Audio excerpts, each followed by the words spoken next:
ओम शांति।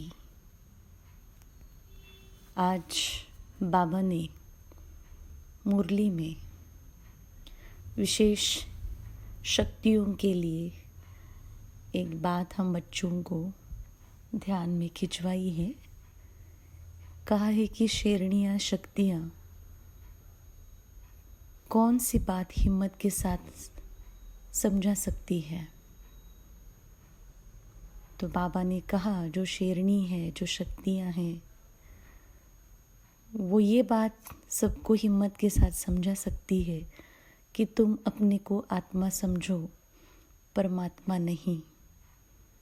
आत्मा समझ करके परमात्मा को याद करो तो तुम्हारे अंदर जो विकर्म हुए हैं उन विकर्मों का विनाश होगा और तुम मुक्ति धाम मोक्ष को प्राप्त करेंगे। परमात्मा समझने से तुम्हारे विकर्म विनाश नहीं हो सकते। ये बात शेरनियाँ बड़ी हिम्मत के साथ समझा सकती है कि तुम अपने को मन मना भव समझो। मन मना भव का अर्थ ही है अपने को आत्मा समझ उस परमात्मा की याद में रहना। किंतु मन मना भव स्थिति कैसे बनाए? अगर पुरुषार्थ में 1 सेकंड भी मिस होगा तो प्रारब्ध में नुकसान पड़ेगा। इसीलिए सदैव मन मना भव। किसी भी चैतन्य में मोह न रहे और जड़ में ममता न रहे। मन मना भव स्थिति ऐसी है कि किसी चैतन्य में न मोह रहे और न जड़ में ममता रहे। जितना भी हमने ज्ञान सुना है, समझा है, मुख से वर्णन भी किया है, लेकिन हमारे जीवन में जितना आया है उतना ही हम मन मनाभव होते हैं। क्योंकि दुनिया में ज्ञान सुनाने वाले बहुत हैं, समझाने वाले बहुत हैं, मुख से वर्णन करने वाले भी बहुत हैं, लेकिन अपने जीवन में उतारने वाले, प्रैक्टिकल में लाने वाले जो होंगे उन्हीं की अवस्था मन मनाभव की होगी, विश्व कल्याणकारी की अवस्था होगी। अगर मैं स्वयं मन मनाभव की स्थिति में स्थित रहती हूँ, अर्थात औरों के मन के भाव को जान सकती हूँ, कोई भी व्यक्ति सामने आए तो मैं अगर मन मनाभव की स्थिति में रहूँगी तो उनके मन के भाव को मैं स्पष्ट समझ सकती हूँ। तो मन मनाभव स्थिति का अर्थ क्या है? सामने वाले के मन के भाव को जानना, उसके मन की स्थिति को जानना। जब ये मन मनाभव की स्थिति सूक्ष्म स्थिति बन जाती है तो सूक्ष्म स्थिति और सूक्ष्म भाव को समझ सकते हैं। जब स्थिति सूक्ष्म बन जाती है तो मनुष्य के अंदर के सूक्ष्म भाव को और उसकी सूक्ष्म स्थिति को हम समझ सकते हैं।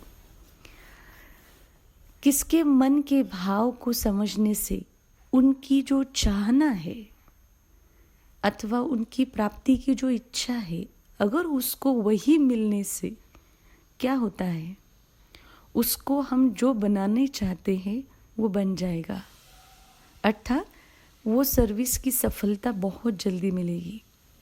इसीलिए मन के भाव को परखने से, समझने से एक तो सर्विस में सफलता मिलती है, थोड़े समय में बहुत सफलता दिखाई देगी और सफलता संपूर्ण भी बन जाएंगी। सफलता संपूर्ण बनने के लिए संपूर्ण स्टेज जिसमें कोई भी प्रकार की अधीनता नहीं है ना।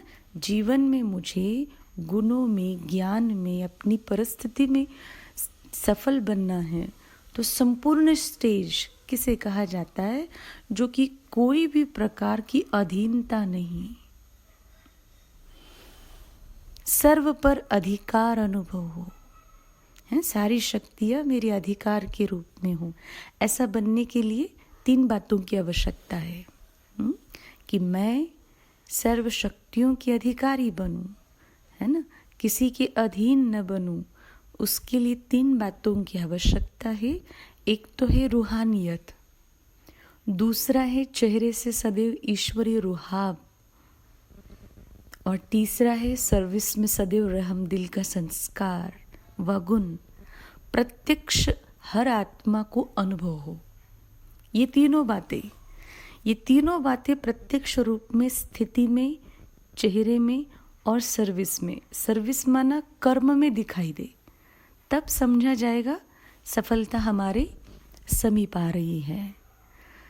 तो बाबा हम बच्चों को बहुत महीन बातें समझाते हैं।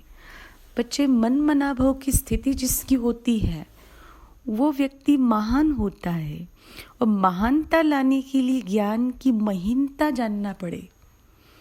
जब तक हम ज्ञान की महीनता को नहीं जानेंगे, है ना, तो हम महान भी नहीं कहला सकते। तो जितना ज्ञान की महीनता में जाएंगे उतना अपने को महान बना सकेंगे। महानता कम अर्थात ज्ञान की महीनता का अनुभव ही कम है, क्योंकि मोटे रूप से, स्थूल रूप से हम ज्ञान को रिवाइज करते हैं, दूसरों के सामने रखते हैं, दूसरों को सुनाते हैं, लेकिन ज्ञान की महीनता क्या है उसका मुझे अनुभवी बनना है। तो उसके लिए मुझे अपने आप को चेक करना है कि महान आत्मा का कर्तव्य क्या होता है। हम खुद को महान आत्मा स्वमान ले लेते हैं, लेकिन महान आत्मा का कर्तव्य क्या है? महान आत्मा वो होती है जो वो महान कर्तव्य करके दिखाए। अभी महान कर्तव्य करके दिखाए तो फिर महान कर्तव्य क्या होता है? महान आत्माओं का कर्तव्य क्या होता है? आप सभी भी जानते हैं कि महान आत्माओं का कर्तव्य दान पुण्य करना होता है। फिर मुझे चेक करना है कि सारे दिन में मैं कितनों को दान किया और कौन सा दान किया। जैसे महान आत्माओं का भोजन, खान पान आदि कैसे होता है? महान होता है ना। वैसे मुझे देखना है आज मेरी बुद्धि का भोजन महान रहा, शुद्ध भोजन स्वीकार किया। हमें सदैव यही लक्ष्य रखना है कि हम महान हैं, तो मेरे अंदर अशुद्ध संकल्प व विकल्प, व्यर्थ संकल्प भी बुद्धि को टच न करे, क्योंकि महान आत्मा के हर व्यवहार अर्थात चलन से सर्व आत्माओं को सुख का दान देने का ही लक्ष्य होता है। महान आत्मा सदैव अपने हर कर्म में अलर्ट रहता है कि मेरे हर कर्म से, बोल से, चलन से हर आत्माओं को सुख ही मिले। जो आत्मा मन मनाभव अवस्था में स्थित में रहती है, मन मनाभव की अवस्था में स्थित रहती है, उनके सामने कोई भी आए तो उनका एक तो मस्तक से मणि दिखाई देगा। मन मनाभव जो अवस्था बनी है, तो उन आत्मा के सामने कोई भी आत्मा आएगी तो उनको एक तो मस्तक से मणि दिखाई देगा, दूसरा दोनों नैनों से ऐसा अनुभव हो जाएगा जैसे कि 2 लाइट के बल्ब जग रहे हैं, और तीसरी अनुभूति होगी कि मस्तक के ऊपर लाइट का क्राउन दिखाई देगा। इन तीनों लाइट्स का साक्षात्कार हो, तब याद की यात्रा में बैठते हो तो ये दोनों नयन प्रकाश के गोले दिखाई दे। ऐसी अनुभूति हमारी, जब हम अपने को आत्मा समझे, तब ऐसी अनुभूति हो जाए कि मेरे दोनों नयन प्रकाश के गोले दिखाई दे। जैसे साकार रूप में हमने ब्रह्मा बाबा को, मम्मा को देखा है, उनके नयन से और उनके मस्तक से प्योरिटी का प्रकाश झलकता है, प्योरिटी का क्राउन दिखाई देता है। अनेक आत्माओं को उनको देखते ही पवित्रता का साक्षात्कार हुआ है, फरिश्ता का साक्षात्कार हुआ है। तो उसी तरह मुझे भी, जो बाबा ने आज सारे दिन, सारे मुरली में, सारे दिन में मुझे मेरी आत्मिक स्थिति कैसे बनानी है, मन मना भव की स्थिति कैसे बनानी है। जैसे हमारी दादियाँ जब भी क्लास कराती हैं तब हमें बहुत बार कहती हैं, आप जिस किसी से भी बात करते हैं तो आप उसके देह को न देख, देह में विराजमान आत्मा को देखें। तो ब्रह्मा बाबा ने भी अंतिम पुरुषार्थ यही किया, जिस किसी को भी देखते आत्मिक दृष्टि से देखते, आत्मा ही अनुभव करते। तो बाबा भी हम बच्चों को यही प्रैक्टिस करा रहा है कि मन मनाभव की स्थिति यही है कि तुम हर घड़ी अपने को आत्मा समझेंगे तो हमको सामने वाले की कमी कमज़ोरियाँ दिखाई नहीं देगी, उनकी विशेषताएं ही दिखाई देगी।